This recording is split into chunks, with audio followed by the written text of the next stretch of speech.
Welcome to news line Telugu.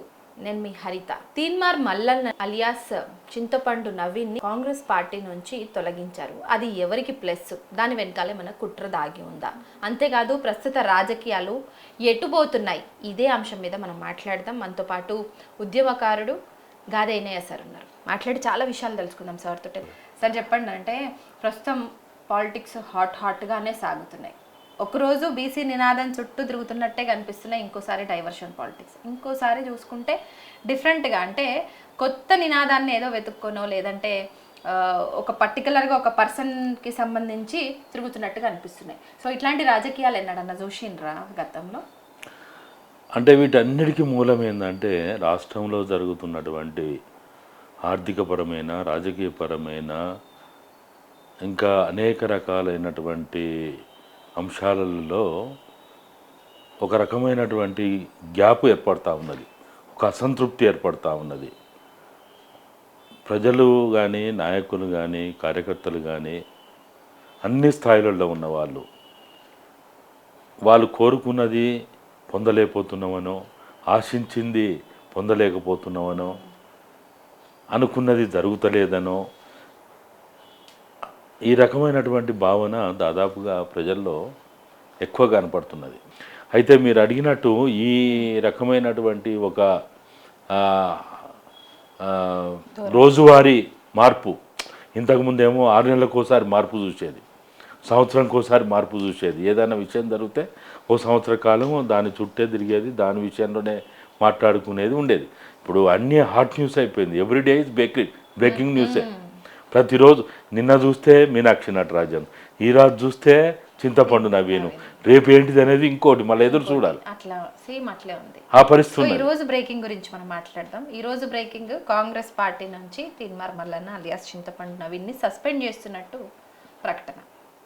So దీన్ని చూసారా sir? అంటే ఎట్లా తీసుకుంటున్నారు? అంటే ఆయన వరంగల్ సభలో మాట్లాడినటువంటి తీరు కావచ్చు, లేదంటే రెడ్డిలను ఎస్పెషల్లీ ఒక కులాన్ని వక్రీకరించి ఆయన బూతులు తిట్టడం కావచ్చు, దాన్ని పక్కన పెడితే బీసీ నినాదం విషయంలో బీసీలకు నేను అండగా ఉంటానంటూ బీసీలను పక్కన హక్కున చేర్చుకొని ఆయన మాట్లాడినటువంటి మాటలు కావచ్చు, దానికి ఎస్పెషల్లీ ఆ పత్రాన్ని చింపడానికి రీజన్తో ఆయనను సస్పెండ్ చేస్తున్నట్టు, దీన్ని ఎట్లా చూస్తారు? అంటే ఇప్పుడు నవీన్ విషయంలో మొదటి నుంచి కూడా ఒక రకమైనటువంటి కాంట్రవర్సీ నడుస్తూ ఉన్నది. ఆయన బీజేపీలో పోయినప్పుడైనా, బీజేపీలోంచి బయటకు వచ్చినప్పుడైనా, ఆయన తీన్మార్ టీం అని పెట్టుకున్నప్పుడైనా, 7200 విషయం వచ్చినప్పుడైనా, లేకపోతే ఆయన అనేక సందర్భాలు అనేక రకమైన ప్రకటనలు చేసినప్పుడైనా, ఎప్పుడు కూడా ఆ రోజుకి లేకపోతే ఆ వారం రోజులో లేకపోతే ఆ సమయకాలాల్లో ఒక చర్చనీయాంశంగా ఉంటా వస్తున్నాడు. అప్పుడు గత ప్రభుత్వ పాలనలో ఆయన వ్యవహరించిన తీరు కావచ్చు, జైలుకు పోవడం కానీ, బయటికి రావడం కానీ, ఇవన్నీ కూడా ఏంటంటే ఆయన చుట్టూ ఒక రాజకీయపరమైనటువంటి వాతావరణాన్ని సృష్టించుకుంటూ వచ్చిండు. అయితే ఎప్పుడు కూడా ప్రతిపక్షంలో ఉన్నప్పుడు ఒక పాత్ర ఉంటుంది, పాలకపక్షంలో ఉన్నప్పుడు ఒక పాత్ర ఉంటుంది. ఇప్పుడు హీరో పాత్ర హీరోకు ఉంటుంది, విలన్ పాత్ర విలన్కి ఉంటుంది, తల్లి పాత్ర తల్లికి ఉంటుంది, హీరోయిన్ పాత్ర హీరోయిన్కి ఉంటుంది, బౌలరే ఉంటాడు, బ్యాట్స్మెనే ఉంటాడు, వికెట్ కీపరు. అంటే మన వ్యవస్థలో ప్రతిదానికి ఒక రకమైనటువంటి, అది టాలెంట్ అందామా, లేకపోతే స్కిల్ అందామా, లేకపోతే ప్రొఫెషన్ అందామా, ప్రొఫెషనలిజం అందామా, ఏదైనా కానీ ఆయన పోషించిన పాత్ర ఏంది? పోషించిన పాత్ర అంతా కూడా ప్రశ్నించే గొంతుకగా, పాలకులను ప్రశ్నించే గొంతుగా, ప్రజల గొంతుకగా. సరే, పాలకులను ప్రశ్నించడం ఏ స్థాయిలో ఉందని పక్కన పెట్టినా కానీ ప్రజల గొంతుకగా ఉండడం అనేది మొదటి నుంచి ఉన్నటువంటి ఆయన క్యారెక్టర్. అంటే V6 ఇచ్చిన పాత్ర అది. తీన్మార్ మల్లన్న అనేది V6 యాజమాన్యం ఇచ్చినటువంటి పాత్ర, ఒక పాత్ర అది. ఆ పాత్రకి ఆయన న్యాయం చేసిండు. ఆ పాత్ర ద్వారా ఆయన కూడా లబ్ధి పొందిండు. అయితే ఆ పాత్ర ద్వారా పొందినటువంటి ఆ క్యారెక్టర్ ఎమోషన్ ఏదైతే ఉంటుందో, ఒక డైరెక్టరు లేకపోతే ఒక రచయిత, ఒక గాయకుడు, ఒక హీరోకి ఒక హీరోయిన్కి ఒక పాత్ర ఇస్తే, ఆ పాత్రకి న్యాయం చేస్తే, ఆ హీరో నా గొప్పతనం అనుకుంటే కష్టం. దాని వెనుక అనేక ఉంటుంది. కెమెరామ్యాన్ ఉంటుంది, రచయితది ఉంటుంది, డైలాగ్ రాసినోడు ఉత్తోడా, పాట రాసినోడు ఉత్తోడా, డబ్బులు పెట్టి ఖర్చు పెట్టి తీసినోడు ఉత్తోడా? నీ ఆర్టిస్టు అరే నీ ముఖానికి పౌడర్ వేసినోడు ఉత్తోడా? పెదవులు లిప్స్టిక్ పెట్టినోడు ఉత్తోడా? నీ డ్రెస్ వేసినోడు ఉత్తోడు కాదు కదా. అనేక మంది యొక్క సమిష్టి వల్లనే ఎవరైనా ఒక హీరో అవుతారు. అయితే దీన్ని ఆయన మొదటి నుంచి కూడా దాన్ని ఆ చుట్టూ ఉన్నటువంటి ఆ సహకారాన్ని, ఆ చేయూతని కొంతవరకు విస్మరించడం వల్ల చాలా సందర్భాల్లో ఆయన జంపేసుకుంటూ పోయేటువంటి పరిస్థితి కనపడ్డది మనకి. అయితే ఇక్కడ కూడా కాంగ్రెస్ అసలు ఆయన కాంగ్రెస్ బీజేపీలో పోవడం ఫస్ట్ తప్పని ఆయనకైనా ప్రకటించుకున్నాడు. మళ్ళీ సరే అటు ఇటు అయిండు, కాంగ్రెస్ పార్టీలో పోయిండు. కాంగ్రెస్ పార్టీలో పోయినప్పుడు జాతీయ పార్టీ అయినా ప్రాంతీయ పార్టీ అయినా పార్టీకి ఉండే ఒక నియమ నిబంధన ఉంటుంది, ఒక క్రమశిక్షణ అనేది ఉంటుంది, దానికి ఉండేటువంటి మంచి ఉంటుంది, చెడు ఉంటుంది, అన్నీ ఉంటాయి దాంట్లో. దాన్ని మనము భరించగలుగుతాము, ఓర్చుకోగలుగుతాము, తట్టుకోగలుగుతాము అనుకుంటేనే పోవాలి. లేకపోతే ఒక కామన్ మ్యాన్గా, కామన్ సిటిజన్గా ఆల్రెడీ నీకు ఒక వ్యవస్థ ఉన్నది, జర్నలిజం అనేది ఉన్నది, ఒక క్యూనిస్ అనేది ఒకటి ఉన్నది, అప్పటికే రావాల్సిన పేరు ప్రఖ్యాతలు వచ్చినాయి, దాంతోపాటు డబ్బు వచ్చింది, అన్నీ వచ్చినాయి కదా.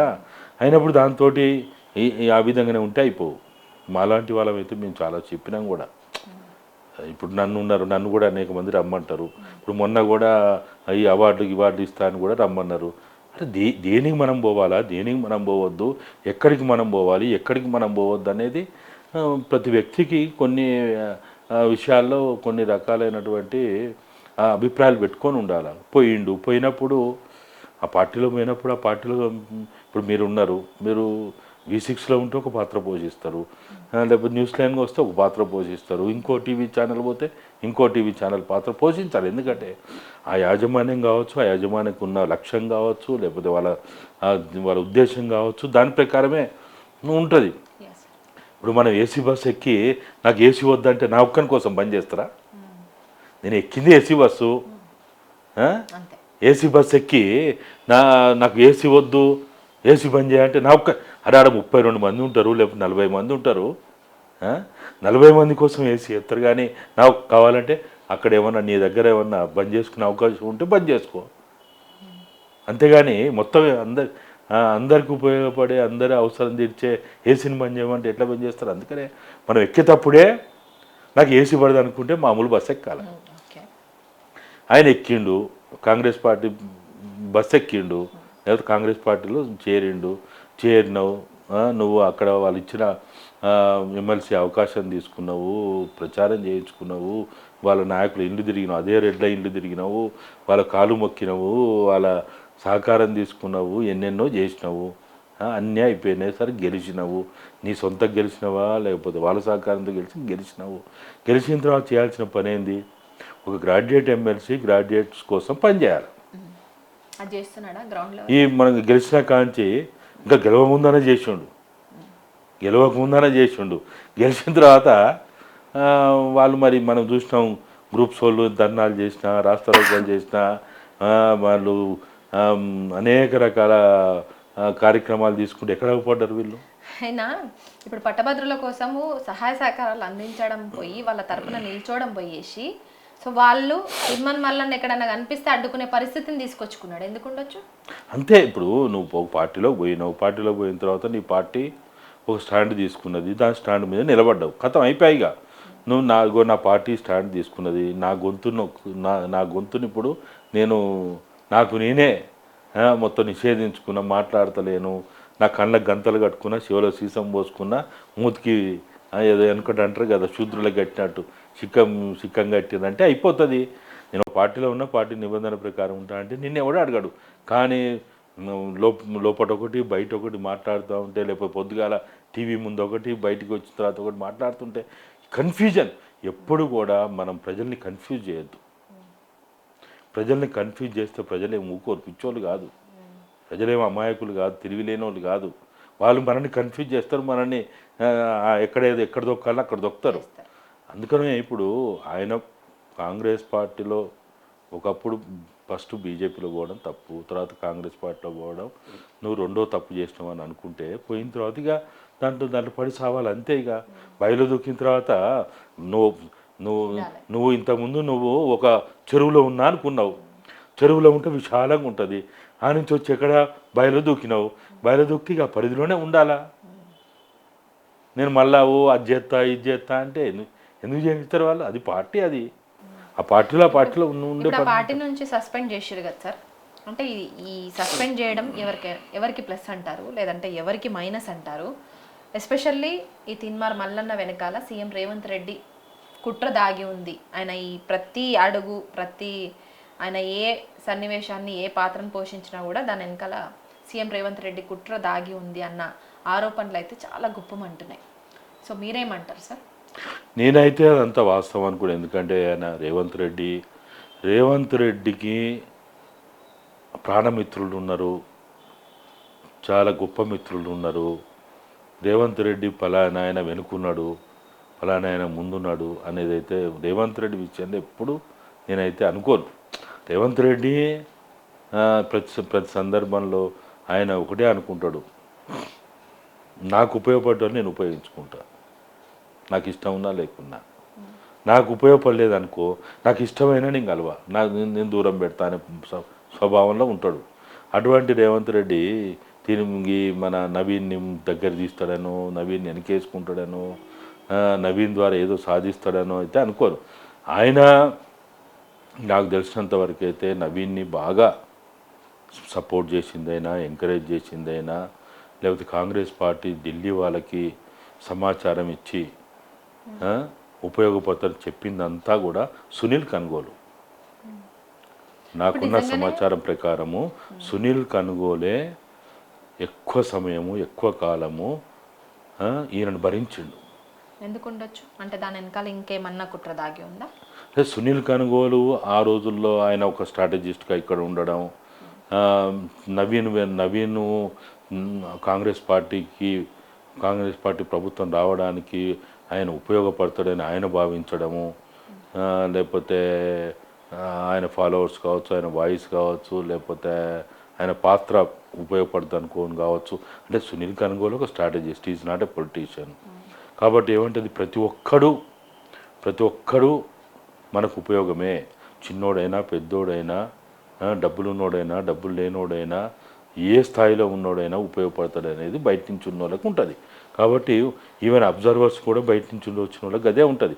ఇక్కడ ఉన్నోనికి లోకల్ వైరుధ్యాలు ఉంటాయి, కానీ బయట ఉన్నోనికి ఏముంటుంది, వీలైన కాడికి ఆ రోజున్న ఆ ప్రభుత్వాన్ని, ఆ కేసీఆర్ని, ఆ కేటీఆర్ని దించడానికి ఉపయోగపడే ప్రతి వాడిని, ఇప్పుడు అది గడపర కావచ్చు, గడ్డిపోస కావచ్చు, ఏదన్నా కావచ్చు, ఉపయోగించుకుందాం అనేదే సూత్రం ఉంటుంది. సో నాకు ఒక డౌట్ సార్, అంటే నిజంగానే తీన్మార్ మల్లన్న వెనకాల అలియాస్ చింతపండు నవీన్ వెనకాల ఒకవేళ సీఎం రేవంత్ రెడ్డి లేకపోతే, సో ఇన్ని రోజులైంది అక్కడ వరంగల్ సభ నడిచి, అక్కడ అన్ని బూతులు తిట్టిండు రెడ్డి కమ్యూనిటీని. సో అన్ని బూతులు తిట్టినా కూడా ఇప్పటి వరకు అసలు స్పందించలేదు సీఎం రేవంత్ రెడ్డి. దానికి పోను ఇప్పుడు బీఆర్ఎస్ పార్టీని చీల్చడానికి, లేదంటే దాన్ని బొందబెట్టడానికి ప్రయత్నంలో భాగంగా నవీన్ని యూజ్ చేసుకుంటారు అన్న ఒక అపవాదు కూడా సో తీన్మార్ మల్లన్న రేవంత్ రెడ్డి మీద ఉంది. నేను అనుకోవడం అయితే అంత పెద్ద వ్యూహకర్త, వ్యూహ రచయిత అని అయితే అనుకోను. నేను అనుకోవడం అయితే ఆయన ఆ విధమైనటువంటి ఏదో బాగా దాని వెనక నుంచి ఏదో చేసిండని అయితే అనుకోను. అట్లా అంటే ఇప్పుడు ఆయన దాదాపుగా 1-2 నెలలు అయి ఉంటుంది. ఈ రాష్ట్రానికి 2 నెలలే ఎక్కువనే ఉంటుంది. ఈ రాష్ట్రానికి రేవంత్ రెడ్డి అంటే రెడ్డి ముఖ్యమంత్రి, ఈ రేవంత్ రెడ్డి ఇంకా తర్వాత ఎవడు ఉండడని ఆయన కూడా ప్రకటించాడు. అంటే రెడ్లను తిడితే అందరు రెడ్లలో భాగంగా రేవంత్ రెడ్డి కూడా మీరు అన్నట్టు కోపం రావాలా, బాధ రావాలా, ఆవేశం రావాలా. డైరెక్ట్గా రేవంత్ రెడ్డినే తిట్టినట్టుగానో, విమర్శించినట్టుగానో, లేకపోతే హేళన చేసినట్టుగానో, అవమానపరిచినట్టుగానో చేస్తే కూడా మరి ఎందుకు మాట్లాడలే? ఇప్పుడు ఈ రాష్ట్రంలో ఉన్న రెడ్లందరినీ తిడితే సరే, రేవంత్ రెడ్డి మాట్లాడలేదా, అది ఎందుకు మాట్లాడలేదు, ఈయనే మాట్లాడిచ్చిండా, ఇవన్నీ అనుకుందాం. కానీ ఇప్పుడు మనకు రెండు నెలల పైనుంచి ఆయన మాట్లాడుతూ వస్తున్నాడు. చివరి ముఖ్యమంత్రి రెడ్డి ముఖ్యమంత్రి ఈయన అని అన్నాడు. ఆయనేమో నేను 10 ఏళ్ళ ముఖ్యమంత్రి ఆయన ప్రకటించుకుంటాడు. ఎవరు? రేవంత్ రెడ్డి. అంటే డైరెక్ట్గా రేవంత్ రెడ్డిని టార్గెట్ చేసినట్టే కదా, మాట్లాడినట్టే కదా, విమర్శించినట్టే కదా. మరి విధవా నువ్వు 10 ఏళ్ళు అంటున్నావు, కానీ నువ్వు నీ గడువు కాలం ఇంకా 2 ఏళ్ళు 3 ఏళ్ళు అని మాట్లాడినట్టే కదా. అయినా ఎందుకు చేయలేదు? నేను అనుకోవడం ఇక్కడ రేవంత్ రెడ్డి చింతపండు నవీన్ని పట్టించుకొని ఆయన మీద ఏదో చేసి ఎంత లేదు.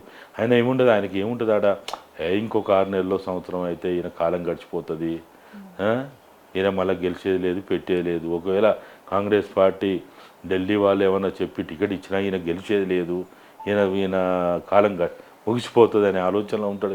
ఈయన ఫస్ట్ మీరు అన్నట్టు జర్నలిస్ట్, దాని తర్వాత బీజేపీ అన్నారు, కాంగ్రెస్ అన్నారు, ఆ తర్వాత ఎమ్మెల్సీ వచ్చిన తర్వాత నిజంగా నిరుద్యోగుల కోసం పట్టభద్రుల కోసం ఆయన ఫైట్ చేయాల్సింది. ఇప్పుడు బీసీ నినాదాన్ని ఎత్తుకొని బీసీలు అంటే ఎంతో ప్రేమ ఉన్నట్టు మళ్ళీ ఈ వివాదంలో ఎందుకు ఈయన ఇరుక్కున్నట్టు, అంటే దీన్ని తీసుకొని ముందుకెళ్తున్నట్ట, ఆయన వెనకాల ఎవరు లేనట్ట, దీనికోసం అడుగుతున్నాను. అంటే ఒకవేళ ఉన్నా నా దృష్టిలో ఏంటంటే ఎంత పెద్దోడున్నా, ఎంత డబ్బున్నోడున్నా, ఎంత తీస్మార్కానున్నా, లేకపోతే ఎంత వ్యూహకర్తలున్నా, ఇప్పుడు దేవేందర్ గౌడ్ కూడా పార్టీ పెట్టాడు. ఎప్పుడు టీఆర్ఎస్ ఉన్నప్పుడే దేవేందర్ గౌడ్ కూడా పార్టీ పెట్టాడు. మరి దేవేందర్ గౌడ్ ఆషామాచి మనిషా? దేవేందర్ గౌడ్ దగ్గర డబ్బులు లేవా? ఉన్నాయి కదా. దేవేందర్ గౌడ్ అప్పటికే ఎమ్మెల్యే, ఫస్ట్ జడ్పీ చైర్మన్, తర్వాత ఎమ్మెల్యే, మంత్రి, హోంమంత్రి చేసిన అన్నీ ఉన్నాయి కదా. మరి ఎందుకు సక్సెస్ కాలే? నరేంద్ర గారు కూడా పార్టీ పెట్టిండు. చాలామంది అంటే చాలా అనుభవజ్ఞులైన వాళ్ళు, చాలా పబ్లిక్లో మాస్ లీడర్ అనుకున్న వాళ్ళు, వ్యూహకర్తలు అనుకున్న వాళ్ళు కూడా పార్టీలు. జయప్రకాష్ నారాయణ పార్టీ పెట్టిండు. ఆయన ఎవరు? మన సిబిఐ డైరెక్టర్, మాజీ డైరెక్టర్ జేడి లక్ష్మి, ఆయన పార్టీ పెట్టిండు. అంటే పార్టీ పెట్టడం దాని వెనుక ఎవరున్నారనేది కాదు.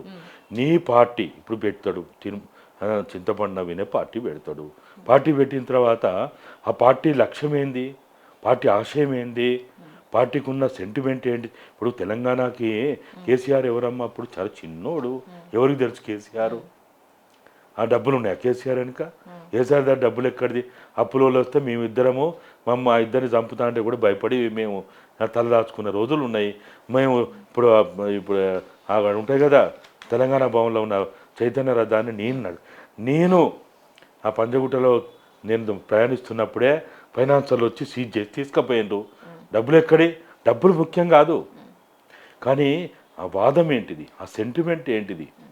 ఇప్పుడు బీజేపీకి ఒక వాదం ఉంది, ఒక సెంటిమెంట్ ఉంది, ఒక జెండా, ఏ జెండా మన్ను మశానం ఉన్నది. కమ్యూనిస్టులకు ఒకటి ఉన్నది, తెలుగుదేశానికి ఒకటి ఉంది, తెలుగు జాతి గౌరవం మన్ను ఏదో ఉన్నది. తమిళనాడు వాళ్ళకి డిఎంకే వాళ్ళకి ఒకటి ఉన్నది. ఇప్పుడు ఆప్కి ఏం లేకపోవడం వల్ల కుప్పగూలిపోయింది కదా. అట్లా పార్టీలు ఇప్పుడు ఈవెన్ బీఆర్ఎస్ కూడా నేను అదే చెప్తా, బీఆర్ఎస్ ఓడిపోవడానికి కారణం కూడా టీఆర్ఎస్గా ఉంటే ఓడిపోవు. నువ్వు ఎప్పుడైతే తెలంగాణ నుంచి డీవియేట్ అయినావో, ఆ పేగుబంధం దిగిపోయిందో, నీకు ఇంకా తెలంగాణకి నీకేం సంబంధం? కాబట్టి ఎప్పుడు కూడా ఎవరైనా పార్టీ పెట్టాలన్నప్పుడు ఈవెన్ చిరంజీవి సామాజిక న్యాయం అనే పేరుతోటి పెట్టాడు, గొప్ప ట్యాగ్ లైన్ అది. కానీ ఆయా కాలమాన పరిస్థితులలో ఆ వాదానికి, సామాజిక న్యాయం అనే వాదానికి, సామాజిక న్యాయం అనే డిమాండ్కి, ఆ కోరికకి ప్రజలు ఎంతవరకు సమర్థిస్తారు, ఎంతవరకు సానుకూలంగా ఉంటారు? కులాల మీటింగులు పెడితే ఎంతోమంది వస్తారమ్మా. ఇప్పుడు నేను చూసినా కదా, మందకృష్ణ మాతో పాటు, అంటే మా జూనియర్ కానీ మాతో పాటు చదువుకున్నాడు, ఆయన కూడా ఆర్ఎస్యూలో ఉన్నాడు, ఆయన కూడా విప్లవోద్యమంలో కొద్ది రోజులు పనిచేసిండు, మా శిష్యునిగానే ఉన్నాడు, అన్నీ ఉన్నాయి. తర్వాత ఎంఆర్పిఎస్ పెట్టేటప్పుడు కూడా మేము అందరం ఆయన ఎంకరేజ్ చేసినాం, ఎన్నో ఉన్నాయి. ఆయన మాదిగల అధికంగా ఉండే మధుర నియోజకవర్గం పోయి పోటీ చేస్తే డిపాజిట్ రాలే. దాని తర్వాత మొన్న రీసెంట్గా మా పక్క నియోజకవర్గం వర్ధనపేట, ఆడ కూడా జనాభా ఎక్కువ ఉంటుంది, మాదిగల జనాభా ఎక్కువ ఉంటుంది. ఆయన సొంత గ్రామం, ఆయన బంధువులు, ఆయన మొత్తం అందరు కూడా అక్కడనే ఉన్నారు. అక్కడ కూడా డిపాజిట్ రాలే. మరి మీటింగ్ పెడితే లక్షల మంది వస్తారు, మరి ఓట్లు ఎందుకు రాలే? ఇట్లా ఇప్పుడు మనం ఆయన ఉన్నాడు, ఆయన మొన్న పార్టీ పెట్టే కదా, ఎవరు ఆయన, ముదిరాజు, ఈవెన్ టీడీపీ అధ్యక్షుని కూడా కొద్ది రోజులు పనిచేసిండు. తర్వాత ఇంకా చాలామంది చాలామంది, ఇదే రేవంత్ రెడ్డి టీడీపీ అధ్యక్షునిగా పనిచేయలేదా? రీసెంట్గా ఢిల్లీలో సీఎం రేవంత్ రెడ్డి ప్రధానమంత్రి మోడీ ములాఖత్ని ఎట్లా చూస్తారు? మోడీ అమిత్ షాలు ఇప్పుడు కాదమ్మా, ఈ రాష్ట్రమే కదా అన్ని రాష్ట్రాల్లో కూడా కాంగ్రెస్ పార్టీని మొత్తంగా దెబ్బతీయడానికి వాళ్ళు పనిచేస్తారు. ఒక పని చేస్తారు. ఓకే. అక్కడ అవకాశం లేనప్పుడు కాంగ్రెస్ పార్టీ ప్రభుత్వంలో ఉంది, ఇక్కడ ఇంకొక ప్రాంతీయ పార్టీ ఉన్నప్పుడు ఫస్ట్ టార్గెట్ కాంగ్రెస్ వాళ్ళకి, బీజేపీకి సెకండ్ టార్గెట్ ఎవరు? ప్రాంతీయ పార్టీ. ఇక్కడనే కాదు, ఇవాళ ఇప్పుడు మన ఢిల్లీలో ఏం జరిగింది, జార్ఖండ్లో ఏం జరిగింది, లేకపోతే వేరే ఇప్పుడు మనం పక్కనే ఒరిస్సాలో ఏం జరిగింది. ఒక 30 సంవత్సరాల సుదీర్ఘ కాలము వాళ్ళ తండ్రి ఆయన పరిపాలన చేసినటువంటి రాష్ట్రంలో ఏమైంది? జనతాదళ్ మొత్తం కుప్ప కూల్చిపోలే, మొత్తం దాన్ని బొందబెట్టిన పని చేయలే. కాబట్టి Congress party first, BJP first target Congress మనం ఏం చేయలేమనుకున్న కాడ, ప్రభుత్వం ఉన్న కాడ నెక్స్ట్ టార్గెట్ ఏముంటుంది? ప్రాంతీయ పార్టీ వాళ్ళ టార్గెట్. ప్రాంతీయ పార్టీ ఇప్పుడు ఏంటిది వాళ్ళ దృష్టిలో? బీఆర్ఎస్ ప్రాంతీయ పార్టీ. కాబట్టి ఇప్పుడు ఈ పని, ఇప్పుడు బీఆర్ఎస్ ప్రభుత్వం ఉన్నప్పుడు ఏం చేసిండు అమిత్ షా మోడీలు? కాంగ్రెస్ని చావు దెబ్బ కొట్టడానికి ఎప్పుడు కూడా వాళ్ళు ఒక పార్టీ భుజాల మీద తుపాకులు పెట్టి ఇంకో పార్టీని నాశనం చేయాలనేది బీజేపీ ఎత్తుగడ, బీజేపీ లక్ష్యం అది, బీజేపీ విధానం అది. కాబట్టి ఇప్పుడు ఏం చేస్తారు? రేవంత్ రెడ్డిని పిలుస్తారు, బెడ్రూమ్ దాకా తీసుకుపోతారు, కిచెన్లో దాకా తీసుకుపోతారు, లేకపోతే కొన్ని తాయిలాలు ఇచ్చినట్టు చేస్తారు. బీజేపీ కాంగ్రెస్ వీపు మీద మీన్స్ భుజం మీద పిస్తోల్ పెట్టి బీఆర్ఎస్ పార్టీని కొడుతుంది అని అనుకుంటున్నారు. అంతే మరి, అంతే చేస్తారు వాళ్ళు, ఎక్కడైనా అదే చేస్తారు. ఇప్పుడు మొన్నటి ములాఖత్ని కూడా అట్లనే చూడొచ్చు. మొన్నటిది ఏంది, మొదటి నుంచి కూడా అంతే, ప్రభుత్వం వచ్చిన కాంచి కూడా అంతే. ఇంకోటి ఏంటంటే బీఆర్ఎస్ వాళ్ళు ఏమంటారు? బీజేపీ కాంగ్రెస్ ఒకటి అని వీళ్ళు అంటారు. బీజేపీ వాళ్ళు ఏమంటారు? కాంగ్రెస్ బీఆర్ఎస్ ఒకటే అంటారు. కాంగ్రెస్ ఏమో వాళ్ళిద్దరు ఒకటే అంటారు. టీఆర్ఎస్ వాళ్ళు ఏమంటారు? బీజేపీ కాంగ్రెస్ ఒకటయ్యి సో మా మీద టార్గెట్ చేస్తుందని వీళ్ళు అంటారు. సో కాంగ్రెస్ వాళ్ళు ఏమంటారు? లేదు లేదు, బీజేపీ బీఆర్ఎస్ ఒకటి, మేమే సింగిల్గా వెళ్తున్నాం, మాదే ప్రజాపాలన అని వాళ్ళు అంటారు. సో దీని వెనకాల ఏం కుట్ర నడుస్తుంది? అసలు ఎందుకు రాజకీయాలు ఈ రకంగా మలుపుకుంటున్నారు ఏంటి అంటే ఇవన్నీ కూడా వాస్తవ సమస్యలని, ప్రజల సమస్యలని, ప్రధాన ఏజెండాలను పక్కదారి పట్టించడం. కానీ ఈ రాష్ట్రంలో ఉన్నటువంటి అన్ని పార్టీల్లో ఉన్నటువంటి వ్యాపార వర్గం, అన్ని పార్టీల్లో ఉన్నటువంటి, అంటే మన బిజినెస్ కమ్యూనిటీ అంటాం కదా, వాళ్ళంతా ఒకటే. బీజేపీలో ఉన్నా, బీఆర్ఎస్లో ఉన్నా, కాంగ్రెస్లో ఉన్నా, వాళ్ళందరూ ఒకటే. వాళ్ళ కులం ఒకటే, వాళ్ళ జాతి ఒక్కటే, వాళ్ళ మంతా. ఇప్పుడు ఎవరు కలుసుకుంటారమ్మా? మరి ఈ ముగ్గురు కలిసి ఎవరిని లాస్ చేద్దాం అనుకుంటున్నారు? ఎవరికి బెనిఫిట్ చేద్దాం అనుకుంటున్నారు? ప్రజలకే నష్టం. ఎవరికి చెప్తారమ్మా వీళ్ళు? ఈ కథలన్నీ ఎవరికి చెప్తారు వీళ్ళు? ఈ నీతులు చెప్పినా, కథలు చెప్పినా వాళ్ళు మేము ప్రజల్ని నమ్మిస్తున్నాము, ప్రజలకి ఏదో మేము మాయ చేస్తున్నాం అనుకుంటారు. కానీ ఏమి లేదు, ఉత్తదే. వాడు బీజేపీ సార్ ఈ మధ్యలో మీరు గమనించారో లేదు, చాలా ఒక 2-3 నెలల సంధి చాలా సైలెంట్గా ఉన్నటువంటి బీజేపీ పార్టీ ఈ మధ్యకాలంలో చూస్తే చాలా యాక్టివ్ అయింది. సో బండి సంజయ్ కావచ్చు, రాష్ట్ర అధ్యక్షుడు కిషన్ రెడ్డి కావచ్చు, సో ఈ మధ్యలో యాక్టివ్ అయ్యి ప్రతి దాంట్లో మేము ఉన్నామంటూ కాస్త ముందడ కనిపిస్తున్నారు, స్పీచ్లు ఇస్తున్నారు, పోయే జాగాలకు పోతున్నారు, వచ్చే జాగాలకు వస్తున్నారు. సో దీని వెనకాల ఏం నడుస్తుంది అంటారు? ఎందుకు యాక్టివ్ అయింది ఈ మధ్యకాలంలో బీజేపీ పార్టీ? అమ్మాయి వాళ్ళు ఎక్కడే యాక్టివ్ అయ్యారు, మీడియా ముందే యాక్టివ్ అయ్యారు, అంతే కదా. ఎక్కడన్నా ప్రజల సమస్యలు ఉన్న కాడ పోరాడే ఉద్యమాలు చేసే ప్రజల దగ్గరికి ఎవరైనా పోయిందా? బీజేపీ పోయిందా? ఏడైనా పోయిందా? ఎక్కడైనా పోయిందా? ఇప్పుడు గతంలో ఆయన రాష్ట్ర అధ్యక్షుడు ఉన్నప్పుడైనా, లేకపోతే ఇంకా ఇతర సమయాల్లో ఒంటి కాలు మీద ఎన్నో కార్యక్రమాలు చేసిండ్రు. ధర్నా చౌక్లోనే ఎన్నో కార్యక్రమాలు చేసింది బీజేపీ. ఈ సంవత్సరం 14 నెలలు అయింది కదా, 14 నెలల్లో ఏం చేసింది చెప్పండి? రేవంత్ రెడ్డి లగచర్ల విషయంలో పోయినరా? గ్రూపు 1 విద్యార్థులు ఎవరైతే నిరుద్యోగులు వాళ్ళ విషయంలో వచ్చిర్రా? ఏదో పోయి ఒక నాటకీయంగా అదంతా సినిమా అమ్మ, అది సినిమా స్టైల్. సినిమాలో చూస్తాం కదా మనం, నటించడం అంతా నటన వేరు, జీవితం వేరమ్మా. వీళ్ళు నటించారంటారా, జీవించారా? నటనే. జీవించడం ఎక్కడిది? ఎవరు జీవిస్తారు? జీవిస్తే వాళ్ళ సమస్య పరిష్కారం అయ్యేదాకా వాళ్ళు ఎంట ఉండాలి. వాళ్ళ కష్టం, వాళ్ళ బాధలు ఇవాళ ఎవరు పట్టించుకుంటారమ్మా? ఎన్ని సమస్యలు ఉన్నాయి తెలంగాణలో. మరి ఇప్పుడు వాళ్ళకైతే వాళ్ళు 6 గ్యారెంటీలు అని వాళ్ళు అన్నారు. 6 గ్యారెంటీల మీద బీజేపీ 14 నెలల కాలంలో ఏం కార్యక్రమాలు తీసుకున్నదో చెప్పండి. సరే 6 గ్యారెంటీలు వాళ్ళ పార్టీ ప్రకటన, వాళ్ళు ఏదో వాళ్ళ సాగు వాళ్ళు చేస్తారు. వాళ్ళు చేయకపోతే వీళ్ళు ప్రతిపక్షంగా అడగాలి కదా, మరి ఎందుకు నోరు వస్తలేదు? వాళ్ళు ఇక్కడ 8 మంది వాళ్ళ ఎమ్మెల్యేలు ఉన్నారు, 8 మంది ఎంపీలు ఉన్నారు, 2 కేంద్ర మంత్రులు ఉన్నారు, చాలామంది ఉన్నారు కదా. మరి వీళ్ళు ఏం చేస్తున్నారు? ఎందుకు అడుగుతలేరు? ఎందుకు మాట్లాడతలేరు? ప్రజల పక్షాన ఉన్నారని. ఇప్పుడు వాళ్ళ నియోజకవర్గాల్లోనే పక్కన వదిలి పెడదాం, వాళ్ళ సొంత నియోజకవర్గాల్లో కూడా ప్రజలు తిరుగుబాటు చేస్తుంటే, ఉద్యమాలు చేస్తుంటే, వాళ్ళ సమస్యల కోసం రోడ్డు ఎక్కుతుంటే ఎందుకు పట్టించుకుంటలేరు?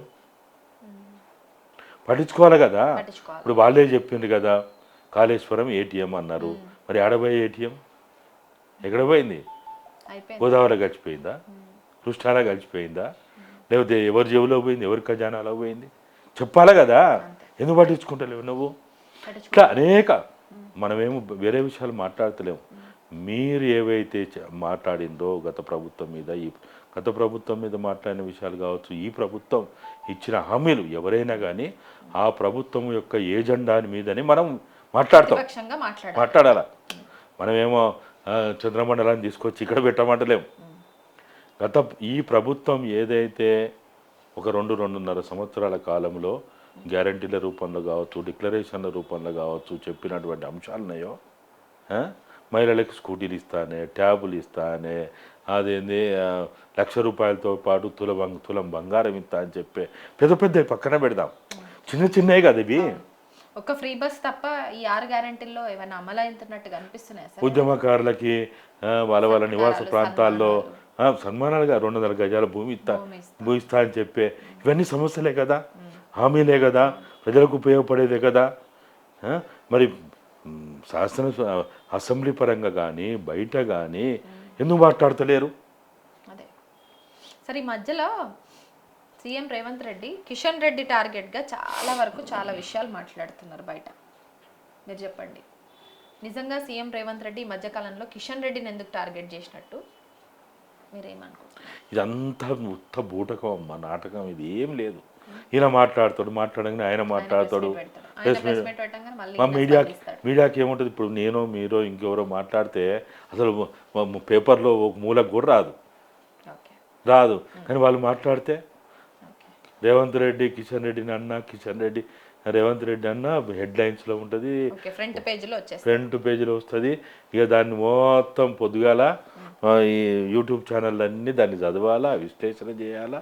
ఇక దాని మీద ఒక రోజు అంతా పోతుంది. ఇక వాడు గరీబోని సమస్య ఎక్కడ బాయా, గుడిసోని సమస్య ఎక్కడ బాయా, ఆదివాసుల సమస్య ఎక్కడ బాయా, గిరిజనుల సమస్య ఎక్కడ బాయా, ఎవడు పట్టించుకోవాలా? ఇదంతా వాళ్ళు కలిసి మాట్లాడుకొని, నువ్వు నన్ను తిట్టు, నేను నిన్ను తిడతా, ఒకరోజు నువ్వు నన్ను తిట్టు, ఇంకో రోజు నేను నిన్ను తిడతా. ఇంతకు తప్ప ఇక్కడ వీళ్ళు ఎవరు తిట్టినా, ఎవరు విమర్శించినా దాన్ని ఒక పెద్ద ఏదో భూమాకాశం బుద్ధలైపోయింది, ఏదో అయిపోయిందని మనం అనుకోవడం తప్పు. వాళ్ళందరూ ఒకటే. ఇప్పుడు ఈ బీసీ నినాదం కావచ్చు, డైవర్షన్ పాలిటిక్స్ కావచ్చు, ఇవన్నీ కూడా అంటే దీని వెనకాల చంద్రబాబు ఉండి నడిపిస్తున్నాడు. ఈ కుట్ర మొత్తం ఈ కారకుడు, కర్త, కర్మ, క్రియ ఇదంతా కూడా చంద్రబాబే అంటున్నారు. ఎందుకు అంటే కూడా చెప్తాను, అక్కడ కూటమిగా గెలిచినటువంటి చంద్రబాబు నాయుడు ఇప్పుడు ఇక్కడ కూడా అంటే తెలంగాణలో కూడా పాగా వేయడానికే ఈ ఎత్తుగడలు అనేసి ఒక మాట వినపడుతుంది. చంద్రబాబుకి నిజంగానే చంద్రబాబు ఇక్కడ టీడీపీని మళ్ళీ స్ట్రాంగ్ చేయడానికే ఇవన్నీ ఎత్తుగడలు అనుకోవచ్చు. అంటే బీసీ ఓట్లను చీల్చడం కావచ్చు, బీసీ నినాదం చుట్టూ రాజకీయాలు నడవడం కావచ్చు, ఇదంతా దేనికోసం నడుస్తున్నాయి? డైవర్షన్ పాలిటిక్స్ కావచ్చు, లేదంటే ఒక వ్యక్తి చుట్టూ పాలిటిక్స్ నడవడం కావచ్చు, ఒక వ్యక్తిని మధ్యలో పెట్టి ఇదంతా రాజకీయాలు చేయడం కావచ్చు. ఎందుకు ఉండొచ్చు సార్? అంటే నేను అనుకోవడం, చంద్రబాబు నాయుడు ఇప్పుడు ఇక్కడికి వచ్చి ఏదో ఎలగబెడతాడు, లేకపోతే ఆయన ఏదో ఇక్కడ పాగేయగలుగుతాడని అయితే ఆ అవకాశం అయితే ఇక్కడ లేదు. సరే, మీరు అన్నట్టు వాళ్ళ ప్రయోజనాల కోసం ఏమైనా మనకు కూడా ఇంత బలం ఉండాలి, మనకి ఇంత శక్తి ఉండాలి, మనం కూడా ఇక్కడ ఉన్నామని అనిపించుకోవాలి, మనకు కొంతమంది కార్పొరేటర్లు ఉండాలి, మనకు కొంతమంది ఎమ్మెల్యేలు ఉండాలి, మనకు కూడా ఇక్కడ పలుకుబడి ఉందని అనిపించుకోవాలనుకొని ఏదన్నా ఇటువంటి ప్రయత్నాలు చేస్తే చేయొచ్చు. చేయరని ఏం లేదు. ఎందుకంటే వాళ్ళ వర్గ ప్రయోజనాలు ఉంటాయి, వాళ్ళ కుల ప్రయోజనాలు ఉంటాయి, వాళ్ళ ప్రాంత ప్రయోజనాలు ఉంటాయి, ఇవన్నీ ఉంటాయి. అట్లనే తెలంగాణని వాళ్ళు వదులుకున్నారు అని అనిపించుకోవద్దు, మనం ఓడిపోయినాం అనిపించుకోవద్దు, పారిపోయినామని అనిపించుకోవద్దు. ఆ, తెల వాళ్ళు ఇప్పటికైనా ఏం చెప్పుకుంటారు, హైదరాబాద్ డెవలప్ చేసింది ఎవడు, నేనే అంటాడు. అవును సార్. హైదరాబాద్ హైటెక్ సిటీ రూపు అంటే ఒక హైటెక్ సిటీకి కూడా ఒక రూపం ఇచ్చింది నేనే అంటారు. హైటెక్ సిటీ నాదే అన్నట్టే మాట్లాడతారు కాబట్టి తెర మీదకి వచ్చినప్పుడు. వాళ్ళకి ఏంటంటే వాళ్ళకు ఒక రకమైన ఆ, అహంకారంతో కూడినటువంటి ఆలోచనతోటి వాళ్ళు ఇవన్నీ చేస్తూ ఉంటారు. అయితే వాళ్ళకు కూడా తెలుసు మనం ఎంత చేసినా, ఎందుకంటే వాళ్ళు చూసిండ్రు కదా, 53 ఉద్యమాన్ని అణిచిండ్రు, 56 ఉద్యమాన్ని అణిచిండ్రు, 69 ఉద్యమాన్ని అణిచిండ్రు. ఇది ఎంత అణిచినా, ఎంత మనము చిత్రహింసలు పెట్టి, మనం ఎన్కౌంటర్ లాంటివి చేసి, హత్యలు చేసి, ఎన్ని నిర్బంధాలు పెట్టినా కానీ ఈ వాదానికి ఉన్న బలంని మనం తక్కువ అంచనా వేసినాం అనేది వాళ్ళకు కూడా అర్థమయ్యే, వాళ్ళు కూడా ఉన్న దాంట్లో చదువుకొని బయటికి పోయారు. అయితే ఇప్పుడు మీరు అన్నట్టు ఇక్కడ చంద్రబాబు నాయుడు ఆయన రాజకీయ భవిష్యత్తు చూసినప్పుడు రేవంత్ రెడ్డి మనోడే కదా, లేకపోతే ఇప్పుడున్న రేవంత్ రెడ్డి ప్రభుత్వంలో కానీ, లేకపోతే బీఆర్ఎస్లో ఉన్న దాంట్లో కానీ, లేకపోతే ఇంకా అనేక పార్టీలో ఉన్న వాళ్ళు, టీడీపీ శ్రేణులు చాలామంది ఉన్నారు కదా అనే ఒక ఆలోచనతోటి ఆయన ఇక్కడ మనకు కూడా కొంత బేస్ దొరుకుతుంది అనే అభిప్రాయం వాళ్ళకి అందరి కోరిక ఏంటిది, ఆయన జాతీయ పార్టీ, టీడీపీ జాతీయ పార్టీ అని ఆయన చెప్పుకోబట్టే. కనీసం ఒక రాష్ట్రంలోనైనా తనకంటూ కొంత ప్రాబల్యం ఉండాలని అనుకుంటాడు కదా. వాస్తవం కూడా ఇక్కడ ఆయనకి కొంత బేస్ ఉంది, కొంత ఓట్ బ్యాంక్ ఉంది, వాళ్ళకు సంబంధించిన వాళ్ళ లాభపడ్డోళ్ళు, లేకపోతే వాళ్ళ ద్వారా ఇప్పటికీ లాభపడుతున్న వాళ్ళు ఉన్నారు. కాబట్టి నిజంగానే వాళ్ళు ఇక్కడ బాగా వేయాలనుకుంటే ఇప్పుడు ఉన్నటువంటి తెలంగాణ సమాజం, తెలంగాణ పబ్లిక్ యాక్సెప్ట్ చేస్తారా? అస్సలు చేయరు. వాళ్ళకు కూడా తెలుసు చేయరని, కానీ చేయరని వాళ్ళకు కూడా తెలిసినప్పటికీ, సాధ్యం కాదని తెలిసినప్పటికీ ప్రయత్నం చేయడం ఎవరు మానుకోరు కదా. ఎవరు మానుకుంటారు? మానుకోరు కదా. మనం ఎంత వీలైతే అంతవరకు, అరే ఒక్క సీట్ రాని, ఒక్క కార్పొరేటర్ గెలవని, ఇద్దరు గెలవని, ముగ్గురు గెలవని, ఒక్క ఎమ్మెల్యే గెలవని, మనోడు అంటోడు ఒకడు ఉండాలా అనేది ఒకటి ఉంటాయి కదా. ఇప్పుడు బీసీ నినాదం చుట్టే రాజకీయాలన్నీ కూడా తిరుగుతున్నాయి. బీసీ ఉద్యమంలో 60 ఏళ్ళ సంధి, 70 ఏళ్ళ సంధి పోరాటం చేస్తున్న వాళ్ళు పక్కన పోతే ఇప్పుడు కొత్త వాళ్ళు అందరు కూడా తెర మీదకి వస్తున్నారు బీసీ నినాదాన్ని పట్టుకొని. ఎందుకంటే ఖచ్చితంగా బీసీలందరికీ కూడా కొంత అవగాహన వచ్చింది. సో మనము మన ఓటు బ్యాంకు, లేదంటే ఒక పోస్ట్, అంటే ఒక ముఖ్యమంత్రి పోస్ట్ అనేది మనకెందుకు దక్కదు, లేదంటే ఒక ఎమ్మెల్యేలు కానీ, ఎంపీలు కానీ, ఇవన్నీ కూడా బీసీలు మా వాటా ఎంతో, మా రాజకీయ వాటా ఎంతనో మేమంతా అన్నట్టు ఇప్పుడు ముందుకు పోతున్నటువంటి సందర్భాలు చూస్తున్నారు. ఎవరేం చెప్పినా కూడా ఈయనని పొజిషన్కి ఇప్పుడు బీసీలు అంతా వచ్చేసారు. సో ఈ రాజకీయాలన్నీ బీసీ నినాదం చుట్టూ తిరగడాన్ని ఎట్లా చూస్తారు? అంటే ఇటువంటి ఒక కులం పేరుతోటి ఏవైతే అనేక ఉద్యమాలు రావడం, ఉద్యమాలు వచ్చి ఉద్యమాల ద్వారా ఫలితం పొందింది వేరు, రాజకీయ పార్టీలు పెట్టి కుల ప్రాతిపదిక రాజకీయాలు పెట్టి సక్సెస్ అయినటువంటి చరిత్రలు ఎక్కలేవు. ఇప్పుడు కాపు అనే పేరుతోటి కాపు పార్టీగా ముద్రపడ్డ జనసేన పోయినసారి ఇండిపెండెంట్ పోతే సక్సెస్ అయిందా? మరి పవన్ కళ్యాణ్ స్టార్ కదా, స్టార్ హీరో కదా, పెద్ద ఫాలోయింగ్ ఉన్నాయి కదా, మరి ఎందుకు కాలే? ముద్రగడ పద్మనాభం చాలా పెద్ద లీడర్ కదా. తెలంగాణ బీసీలతో పోలిస్తే ఆంధ్ర బీసీలు, ఆంధ్ర కాపులు ఆర్థికంగా, రాజకీయంగా చాలా బలవంతులు. మరి ఎందుకు సక్సెస్ కాలే? ఎప్పుడు కూడా కుల ప్రాతిపదికతోటి ఎవరు పోయినా కానీ, అది రెడ్లు పోయినా, అది వెలమలు పోయినా, లేకపోతే బీసీలు పోయినా, ఎస్సీలు పోయినా, ఎవ్వరు పోయినా కానీ వాళ్ళు ఈ రాజకీయాలు, ఈ పార్లమెంట్ రాజకీయాల్లో ఏదో గ్రామ స్థాయిలో సర్పంచ్, ఎంపీటీసీ, వరకంటే ఏదో నడుస్తుంది. ఎందుకంటే తక్కువ పరిధి, తక్కువ ఓట్లు, అది నడుస్తుంది అక్కడ కూడా. మనోడే కదా వేసుకుందాం, మన వాళ్ళకి వేసుకుందాం అన్నట్టు ఆడ కూడా ఆ గ్రామాల్లో మండల స్థాయిలోనే నడుస్తుంది. ఆ గ్రామమే, మండలం కూడా కాదు. మండలం అంటే కూడా మళ్ళా అనేక కులాలు ఉంటాయి, సర్పంచ్ల వరకు నడుస్తుంది. కానీ అది దాటి ఇప్పటి వరకు మనం చాలా చోట్ల చూసినాం, చాలా మందిని చూసినాం. ఇప్పుడు హరీష్ రావు గెలిచిందైనా, పూర్వంగా కేసీఆర్ గెలిచిందని, మరి అక్కడ ఎంతమంది ఉన్నారు వెల్మలు? రెడ్లు గెలిచే కాడ ఎంతమంది ఉన్నారు? సో మొత్తానికైతే ఒక కులాన్ని పట్టుకొని ముందట పోతే అధికారం అనేది సాధ్యం కాదు అంటారా? కష్టం. ఏ పార్టీ అయినా ఆ పార్టీకి ఒక ఫిలాసఫీ ఉండాలి, ఒక ఐడియాలజీ ఉండాలి. ఆ ఫిలాసఫీ ఐడియాలజీతో ఉండి ఆయా కాలమాన పరిస్థితులు సహకరించాలి. మరి ఇప్పుడు బీసీలు చేస్తున్నటువంటి పోరాటం సో సక్సెస్ అవుతుంది అంటారా, లేదంటే ఈ ప్రభుత్వం ఎత్తుగడల్లో భాగంగా మళ్ళీ మొదటికి వస్తుంది అంటారా? అంటే దీంట్లో రెండు ఉంటాయమ్మా. సమస్యల ప్రాతిపదికగా చేసే ఉద్యమాలు, పోరాటాలు వేరు, రాజకీయ ప్రయోజనాల కోసం చేసేటువంటి ఉద్యమ పోరాటాలు వేరు. ఇవాళ తేల్చుకోవాల్సింది ఏంటంటే మన బీసీ సంఘాలు, ఎస్సీ సంఘాలు, దళిత సంఘాలు, ఆదివాసీ గిరిజన సంఘాలు అన్నీ కూడా ఎవరైనా సరే, లేకపోతే అగ్రకులాల్లో ఉన్నటువంటి అగ్రకులాలుగా చెప్పబడే దాంట్లో పేదలైనా సరే, రాజకీయ ప్రయోజనాల కోసం ఉద్యమ పోరాటం చేస్తున్నావా, లేకపోతే సమస్యల ప్రాతిపదికగా సమస్యల పరిష్కారం కోసం ఉద్యమాలు పోరాటం చేస్తున్నావా? దీంట్లో ఏది ముఖ్యం, ఏది ఇప్పుడు మనకున్న ఎజెండా ఏది? రాజకీయ ప్రయోజనాల కోసం అంటే అది వేరు, అది నీ వ్యక్తిగతం. నిజంగా పబ్లిక్ సమస్యల పట్ల పోరాటాలు చేస్తే అది మళ్ళీ ఇప్పుడు రాజకీయ ప్రయోజనాల కోసం అయితే నువ్వు ఎంతమంది ఎమ్మెల్యేలు అవుతారు, ఎంతమంది ఎంపీలు అవుతారు, ఎంతమందికి ఉద్యోగాలు వస్తాయి? చాలా తక్కువ. అంతే అంతే కదా. కానీ ప్రజల పరంగా ఒక విద్యారంగంలో మార్పు కోసం, ఒక వైద్య రంగంలో మార్పు కోసం, ఒక ఉపాధి రంగంలో మార్పు కోసం, లేకపోతే సంపద పైన హక్కు కోసం చేస్తే అది 99% ప్రజలకు ఉపయోగపడేది. నువ్వు రాజకీయ పరంగా అయితే 1% కూడా కాదు. సో మొత్తానికి ఒక మనిషిని నిల్చోబెట్టి ఆ మనిషి చుట్టూ రాజకీయాలు నడవడం కానీ, లేదంటే ఒక పర్సన్నే టార్గెట్ చేసి రాజకీయాలు నడవడం కానీ, అక్రమ కేసులు బనాయించడం లేదు, డైవర్షన్ పాలిటిక్స్ కానీ, వీటన్నిటికీ మూలం ఎట్లా అంటారు? అంటే వీటి విషయంలో ఎట్లా ముందుకు పోవాలి, పబ్లిక్లో మన్ననలు ఎట్లా పొందాలంటారు? అంటే వీటి విషయంలోనే రాజకీయాలన్నీ చుట్టూ తిరుగుతున్నాయి కదా. సో పాలిటిక్స్ అనేవి ఎట్లుండాలంటారు?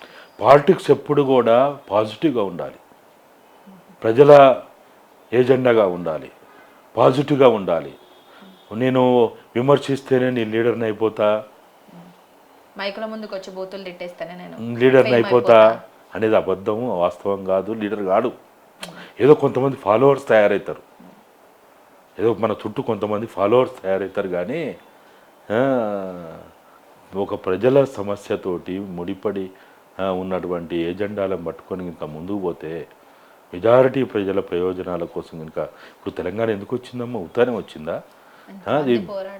అది అనేక మంది ప్రజల సమస్యలతోటి పరిష్కారం ఉంది కాబట్టి వచ్చింది. ఒక్క కేసీఆర్ సమస్య అయితే తెలంగాణ వస్తుందా? ఒక కేటీఆర్ సమస్య అయితే వస్తుందా? ఒక కేటీఆర్ ఒక కేసీఆర్ సమస్య కోసం మేమెందుకు రావాలా? మాకేం అవసరం? ఎప్పుడు కూడా పాలిటిక్స్ అనేవి ఎప్పుడు పాజిటివ్గా ఉండాలి. విమర్శ ఎప్పుడు కూడా సూచనప్రాయంతో కూడినట్టు ఉండాలి. హేట్రిజం ఎప్పుడు సక్సెస్ కాదు. కక్ష సాధింపు ఎప్పుడు సక్సెస్ కాదు. ఆధిపత్యం అనేది ఎప్పుడూ ఎల్లకాలం ఉండదు. కాబట్టి పాలిటిక్స్ ఎవరైనా చేయాలనుకున్నప్పుడు, ముఖ్యంగా ఈ పార్లమెంటు పార్టీలలో నేను ఏమన్నా పార్టీ పెట్టో నాయకుని కావాలనుకునే వాళ్ళు ఎవరు కూడా పాజిటివ్ పాలిటిక్స్ చేయాలి. హేట్రిజం చేసి భూతుల పంచాంగంతో నేనేదో లీడర్ని అయిపోతా అనుకుంటే ఇప్పటివరకు ఎవరైందమ్మా? ఇవాళ చరిత్రలో చరిత్రకారులుగా గొప్ప వ్యక్తులుగా నిలిచిన అందరూ ఇలా మనం చెప్పుకునే ఎవరైనా సరే, గాంధీ గారైనా, అంబేద్కర్ గారైనా, మార్క్స్ అయినా, లెనిన్ అయినా, మావో అయినా, భగత్ సింగ్ అయినా, లేకపోతే మన సావిత్రిబాయి పూలే అయినా, జ్యోతిరావు పూలే అయినా, లేకపోతే ఈ సమాజంలో ఎవరైనా తీసుకో, దొడ్డి కొమరయ్య అయినా, భగత్ సింగ్, మన కొమరం భీమ్ అయినా, చాకల ఏలమ్మ అయినా, సర్దార్ పాపన్న అయినా, బిర్సా ముండా అయినా, ఇక సల్లూరు సీతారామరాజు అయినా, ఎవరైనా తీసుకోండి. వీళ్ళందరూ నెగిటివ్ పాలిటిక్స్ వేసిండ్రా, పాజిటివ్ పాలిటిక్స్ వేసిండ్రు. పాజిటివ్ పాలిటిక్స్ చేయడంతో ఎవరైనా సక్సెస్ అవుతాం. Thank you so much. చాలా వాల్యుబుల్ ఇన్ఫర్మేషన్ అందించారు. ఎందుకంటే ఇప్పుడు ప్రస్తుత రాజకీయాలు ఎట్లా ఉన్నాయి, ఎట్లా ఉండాలి అనే సలహాలు సూచనలు ఇవ్వడంలో నిజంగా మీరే దిట్ట. Thank you so much sir. So మొత్తానికైతే పాలిటిక్స్ అనేది డైవర్షన్ కాకుండా, అట్లాగే ఒక వ్యక్తిని టార్గెట్ చేస్తూ అక్రమ కేసులు బనాయించకుండా, ఇట్లా కాకుండా పబ్లిక్ సమస్యలతో ముడిపడి పాజిటివ్గా ఉండాలన్న ఒక మంచి సలహాలను అయితే ఇచ్చారు. సో ఇప్పటికైనా పబ్లిక్ ప్రజాపాలన అంటూ వచ్చినటువంటి గవర్నమెంట్ పబ్లిక్కి సంబంధించిన సమస్యల్ని పరిష్కరించే దిశగా, ఇచ్చినటువంటి హామీలను నెరవేర్చే దిశగా ప్రభుత్వం ఉండాలి, ప్రభుత్వ అధికారులు ఉండాలి. అట్ ది సేమ్ టైం ప్రభుత్వం ఒకవేళ నిజంగా పనిచేయకపోతే ఒక ప్రతిపక్షంగా బీజేపీ కానీ, at the same time BRS కానీ వాళ్ళని ప్రశ్నిస్తూ వాళ్ళు ఆ పని చేసే వరకు వాళ్ళతో పోరాటం చేసే దిశగా వాళ్ళ ధర్నాలు కావచ్చు, నిరసనలు కానీ, వాళ్ళ పోరాటం కానీ ఉండాలి. ఇట్లానే కొనసాగితే నిజంగా పబ్లిక్ సమస్యలు అనేవి ఈజీగా సాల్వ్ అవుతాయి అన్న ఒక మంచి ఇన్ఫర్మేషన్ అయితే పాస్ చేసిండ్రు. సో నిజంగా డైవర్షన్ పాలిటిక్స్ కాకుండా పాలిటిక్స్ అనేవి పాజిటివ్గా ఉండాలన్న ఒక మంచి సజెషన్ అయితే మనకు అందింది. ఇది గాదె ఈనయ్య సార్ తోటి ఒక స్పెషల్ ఇంటర్వ్యూ. మళ్ళీ ఇంకో గెస్ట్ తోటి కలుద్దాం. Thank you.